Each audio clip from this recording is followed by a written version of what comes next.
We're on the second to the last day of our 2-week journey through the life and teaching of Jesus Christ. And today we're diving into one of the most important chapters in the whole Bible, John chapter 20. This is the account of the resurrection. So before we start, I want you just to picture the mood that first morning. Jesus' friends were devastated. They had watched him die 2 days earlier, and all their hope seemed buried with him. So this chapter is where everything changes. Over the next few slides, we'll follow 4 people: Mary, Peter, John, and Thomas, as they each discover the empty tomb and meet the risen Jesus. Our big question for the day is simple. What does it really mean to believe?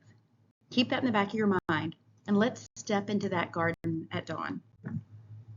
So let me set the stage. It's early Sunday morning, the first day of the week, and it's still dark. This is the 3rd day since Jesus was crucified and laid in a tomb. Picture a quiet garden just outside Jerusalem, near where he died. His body had been placed in a brand new tomb carved out of rock, sealed with a huge stone rolled across the entrance. Everyone expected it to stay that way. Nobody is showing up expecting a miracle. They're coming to grieve. I want you to feel how ordinary and heavy that morning felt, because what happens next is the exact opposite. This is the moment the entire Christian faith turns on. Our first character is Mary Magdalene. She comes to the tomb while it's still dark, probably to mourn. But when she arrives, something is wrong. The massive stone has already been rolled away. Notice her reaction. She doesn't jump to, "He's risen." Her first thought is that someone has stolen the body. So she runs sprinting back to Peter and John and says, "They have taken the Lord out of the tomb, and we don't know where they have put him." That's such an honest human response. Confusion and fear often come before faith. So let's keep an eye on Mary, because we'll come back to her in a few minutes. So Mary's news sends Peter and John running to the tomb, literally racing each other. John, who's often called the disciple that Jesus loved, gets there first, but stops at the entrance.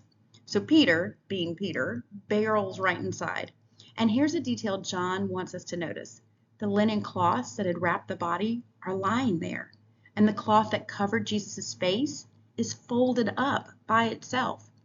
A grave robber wouldn't neatly fold the cloths. Something far stranger and greater has happened. Then comes the key line. John saw and believed. The empty tomb is beginning to spark faith even before they fully understand the scriptures. Belief is starting small and growing. Now, let's go back to Mary. Everyone else has gone home, but she stays outside the tomb crying. When she looks in, she sees 2 angels where Jesus' body had been. Then she turns around and sees a man she assumes is the gardener. She doesn't recognize him. And then comes one of the most tender moments in the Bible. Jesus simply says her name, Mary. Instantly she knows him. Sometimes faith clicks, not through an argument, but through a personal encounter. Jesus knowing us by name. Then he gives her a job. Go and tell the others. Mary becomes the very first person to announce the resurrection. The first witness of Easter was a woman who simply wouldn't leave.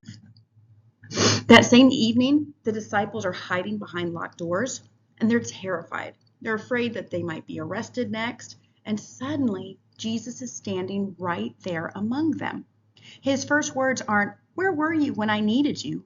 They're, "Peace be with you." He shows them his hands and his side so they know it's really him, wounds and all. And then he does something huge. He breathes on them, gives them the Holy Spirit, and sends them out on a mission. As the Father has sent me, so I am sending you. Notice the pattern. Jesus meets them in their fear, gives them peace, and then gives them purpose. That's still how he works today. So now let's meet Thomas. History remembers him as, quote unquote, doubting Thomas. But let's be fair to him. He just wasn't in the room that first night. When the others tell him they've seen Jesus, he says he won't believe unless he can see and touch the wounds himself. A week later, Jesus shows up again, and this time Thomas is there. Jesus doesn't scold him. He invites him.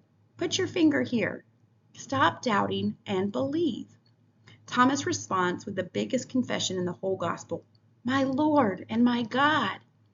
Then Jesus says, something that's meant for us.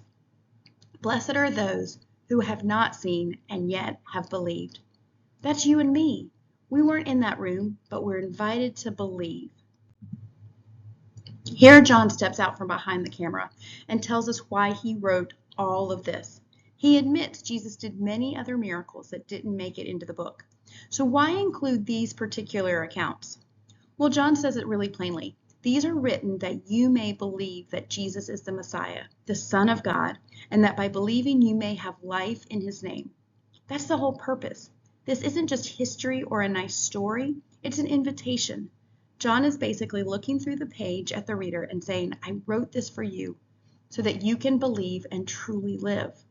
Remember, believing can be exchanged for trusting that Jesus is who he says he is. Not just belief that, but belief in, trusting in.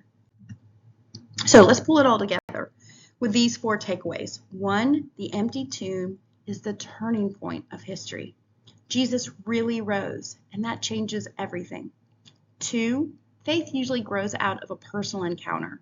Jesus met Mary, Peter, John, and Thomas, each in their own way, and he meets us too. 3, belief doesn't require seeing with our own eyes.